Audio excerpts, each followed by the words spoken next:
Your teen isn't shutting you out because they're being a teen. They're shutting you out because, without realizing it, you've turned into a one-parent surveillance unit. The cleaning that feels like an FBI raid. The phone checks that hit like airport security. The location tracking that basically says, I don't trust you. And the part parents never see? To your teen, these aren't safety habits, they're spying. And here are the 11 ways it pushes them away fast. And if you know your teen is 100% sending you this video with the eyeball emoji, subscribe now so you got backup when they do. Number 1, the I'm just cleaning investigation. Let's be honest, you weren't cleaning. You were conducting a warrantless search that would make the FBI file a complaint. Dusting under their notebook somehow required reading 3 pages. Organizing their desk mysteriously involved opening every drawer. Vacuuming meant checking under the mattress for dust bunnies the size of a diary. Your teen, why is this notebook under my pillow? You, I was fluffing it from underneath. It's a new technique. And the sudden interest in deep cleaning only their room? Suspicious. Last week, you stepped over the same hallway cobweb 47 times like it was part of the decor. Here's what the science says. And it's brutal. MIT adolescent development research shows that when parents violate privacy, teens don't become more open. They become better at hiding. Your teen's already completed the forensic analysis. That journal was in a box, wrapped in a sweater, buried in a drawer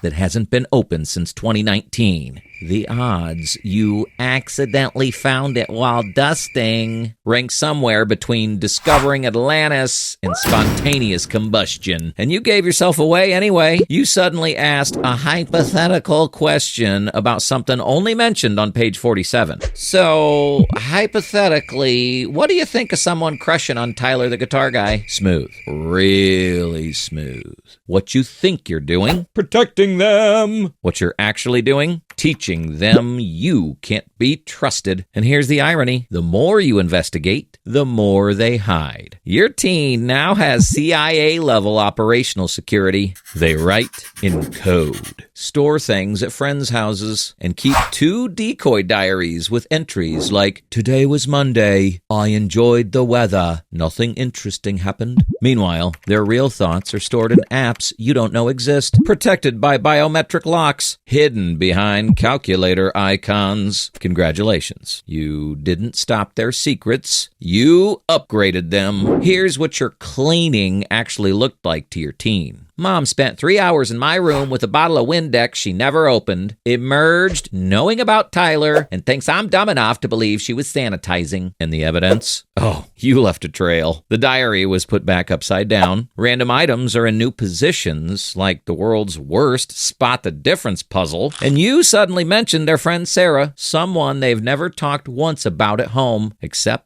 in that journal entry from last Tuesday. Your teen texts the group chat. Code red. She found journal B. Switch to protocol 7. They have protocols now. You did that. So, what actually works? Wild idea. Clean without investigating. Dust around the journal. Vacuum without looking under everything. Touch their belongings without turning into Homeland Security. And if, by some act of destiny, you stumble across something concerning, don't lead with the interrogation tone. I found this in your room. Has never started a productive conversation in the history of Earth. Try. You've been a bit stressed lately. Want to talk? No surveillance evidence required. Because here's the part most parents miss. Your teen would have told you about Tyler if they actually believed privacy existed in your house. They would have shared their feelings. If every conversation didn't feel like an intelligence gathering operation, your teen isn't hiding things because they're bad. They're hiding things because you accidentally taught them that privacy is a luxury you don't think they deserve. Every human, especially teens, needs space to exist without observation, to think without an audience, to be imperfect without judgment. You want to know what's going on in their life? Stop investigating. Start connecting. Revolutionary, I know, but trust builds trust. And invasion, it just builds better hiding spots. The relationship you save might be your own. Number 2, The phone inspection checkpoint.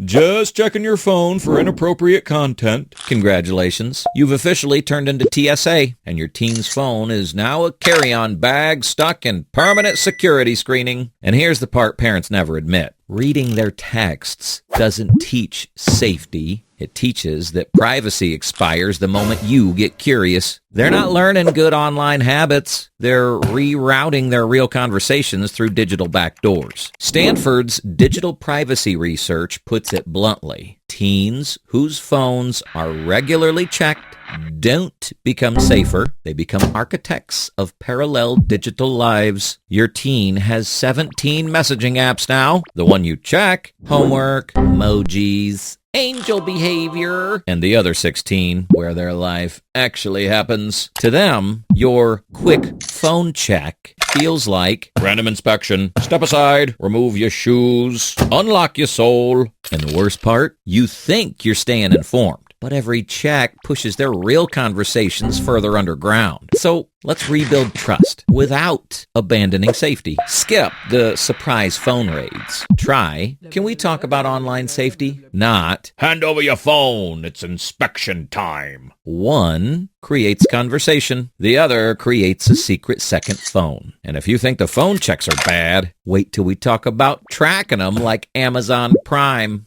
Number 3, the location tracking obsession. You're tracking their phone like they're a package you ordered from Amazon, except Amazon is less intense about delivery updates. Where were you at McDonald's for 12 minutes when you said you were at Zach's house? Zach's mom drove us to McDonald's. For 12 minutes, though? 12 minutes. Not 12 hours. 12 minutes. Your teen can't even digest a chicken nugget in that time, but somehow it's become a crime scene timeline. The data on this is uncomfortable, but clear. University of Washington research shows that excessive monitoring damages trust and increases anxiety way more than it prevents risky behavior. Translation, the more you track, the less they talk.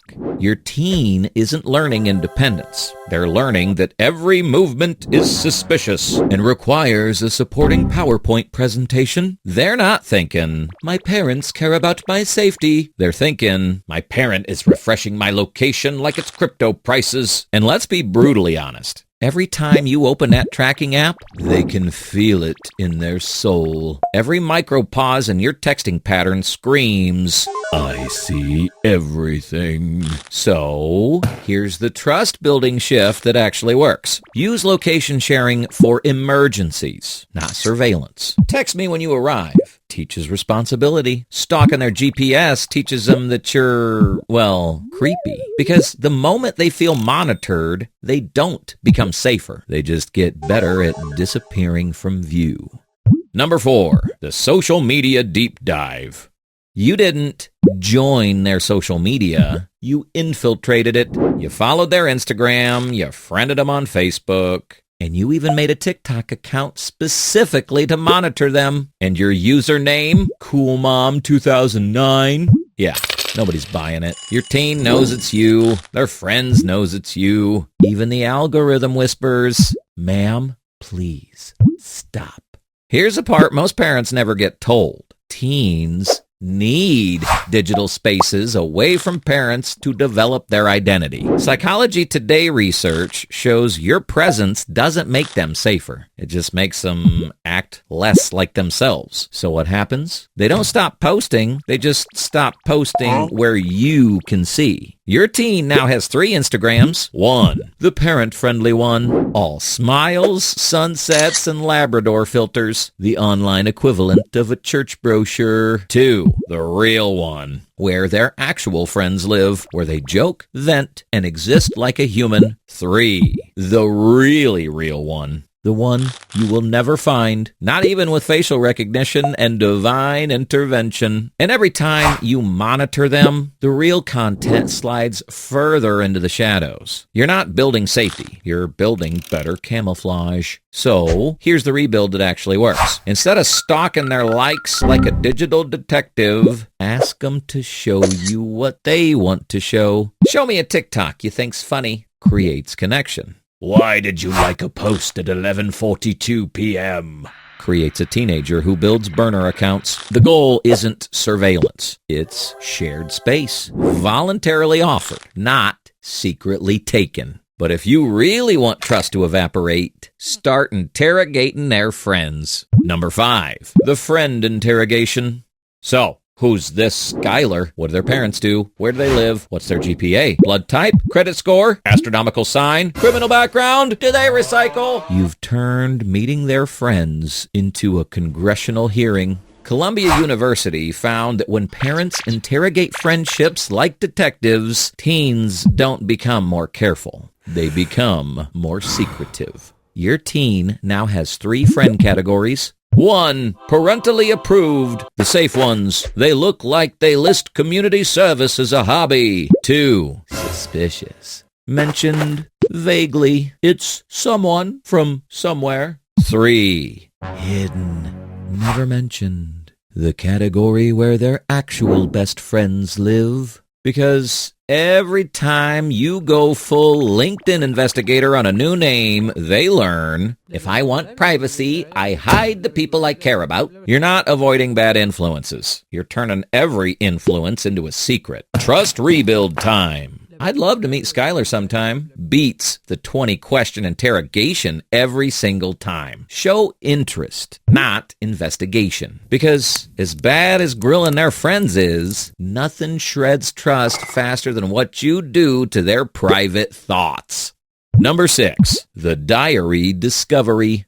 Finding and reading their diary isn't being a good parent. It's detonating the trust bridge and then standing in the smoke like, why aren't they talking to me? That diary wasn't a notebook. It was their safest space where they process emotions, test identity, and make sense of the madness that is adolescence. You didn't just flip pages. You violated their private therapist's office. Yale child psychology research is blunt about this one. Journaling is crucial for emotional development. When that privacy is broken, teens don't open up more. They withdraw their inner world entirely, or they stop processing emotions altogether because nowhere feels safe. And here's the part that stings. They haven't stopped writing. They've just upgraded their security. The new diary is hidden inside a hoodie sleeve, inside a shoebox, at a friend's house, under a dog. Or worse, they've stopped writing entirely because the one place they could be honest wasn't actually theirs. You didn't read their diary. You read their inner world and then put it back like nothing happened. So here's the fix. And it's the only one. Admit it fully. No excuses. No, I was just worried. No, I only skimmed. No, it was open. Say it plainly. I read your diary. I was wrong. Your private thoughts should remain private. I want to rebuild your trust. What do you need from me? It won't erase the damage instantly, but it's the only step that ever works. Because once you break the silent sanctuary, the only way back is honesty. Number 7, the eavesdropping accident. You're not just passing by. You're hovering outside their door like a Roomba with trust issues. You're not accidentally picking up the extension. You're running a one-parent wiretap operation, and somehow you're always conveniently nearby during every conversation, like a human Alexa that monitors feelings instead of weather updates. Harvard's research on teen communication is savage. When teens know they're being overheard, they don't open up more. They self-censor, shut down, and learn to speak in riddles, which is why your teen now has entire conversations that sound like this. The thing we discussed. You know who? That situation. Your teen basically turned their social life into an escape room. You're not getting more information. You're getting the PG-rated decoy version of their life. Real talk. If a conversation requires them to speak in code like they're defusing a bomb, your curiosity has officially become the problem. So, here's the real solution. And it's simple, uncomfortable, and absolutely necessary. Give them space. Physical, actual space to talk without surveillance vibes. Their privacy matters more than your urge to gather intel. Because when you stop listening at the door, they stop locking you out of their life. Number 8, the room raid. Searching their room while they're at school isn't parental responsibility. It's the full break-and-enter version of a privacy violation. Sure, you found their hidden candy. But here's the real plot twist. Their trust is now hidden too. And unlike the candy, you're not finding it under the bed. Northwestern research is brutally clear. Teens whose rooms are searched without cause develop higher anxiety, lower family connection, and a habit of hiding everything, even harmless stuff. And it's not because they're bad. It's because you accidentally taught them that privacy is a privilege and one they apparently don't qualify for. You think you're preventing danger, but all you're really doing is training them to treat their entire personality like contraband. Snacks, new decoy location. Journal, buried deeper than state secrets. Real emotions, locked in a vault you'll never access again. To your teen, a surprise room search doesn't feel protective. It feels like you're auditing them for tax fraud in their own bedroom. So here's the trust rebuild. And yes, it feels illegal to some parents. Their room is their space. Knock, wait, respect the closed door. Don't open drawers like you're looking for contraband. Revolutionary. I know, because the moment you stop raiding, they finally stop hiding. And if room raids destroy trust, the next habit might nuke it. Number 9, the open door policy. No closed doors in this house. Cool. No privacy either, or trust, or healthy boundaries. But hey, at least the doors are open. Here's what parents forget. Closed doors aren't about hiding things. They're about having space to exist without performing. Your teen isn't plotting crimes behind that door. They're trying to do basic human things without a live studio audience. Have emotions without spectators. Process life privately. Exist without constant observation. And change clothes. For crying out loud. Harvard boundary research shows that teens who aren't allowed private space don't become more honest. They become more guarded. Because when you remove the door, you don't remove the behavior. You just remove the safe place. They would have processed it. So here's the rebuild. And it's beautifully simple. Doors can close. Knocking exists. Waiting for a yeah is free. Privacy isn't suspicious. It's human. Give them space so they'll actually want to let you into their world. Number 10, the guilt trip manipulation.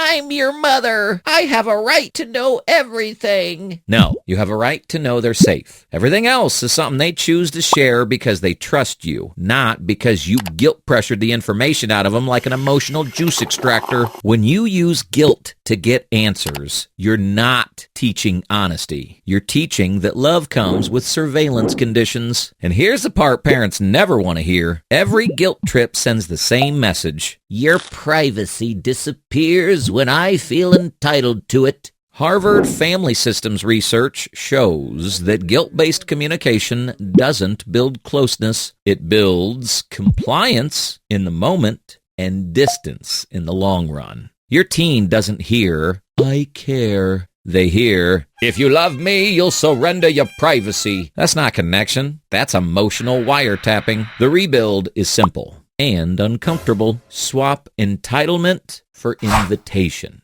I want to understand what you're going through if you're open to sharing. Trust is earned, not extracted. Number 11, the comparison privacy invasion. Piper's mom checks her phone and she's fine with it. Amazing. Piper also tells everyone her mom is exhausting, runs on pure chaos, and she can't wait to move out the second she turns 18. But yes, fantastic benchmark for healthy parenting. Here's the truth bomb parents never want to unpack. Every family is different. Every teen needs a different level of privacy. And every time you say, other parents do this, what they actually hear is, your boundaries don't matter. My comparison does. Comparison doesn't build trust. It steamrolls it. It doesn't make your teen more honest. It makes them think, why am I losing my privacy just because Piper's mom is Piper's mom? And the irony? Parents hate being compared, but compare their own teens constantly. Comparisons don't create connection. They create distance. So forget what Piper's mom does when she's bored. Focus on your relationship, your rules, your trust. Because that's the only dynamic that actually matters. At the end of it all, your teen is asking one thing. Can I trust you with the real me? Stop spying, own what you did, and give them the privacy they want. Trust is built through behavior, not interrogation. Choose connection now, so they choose it later.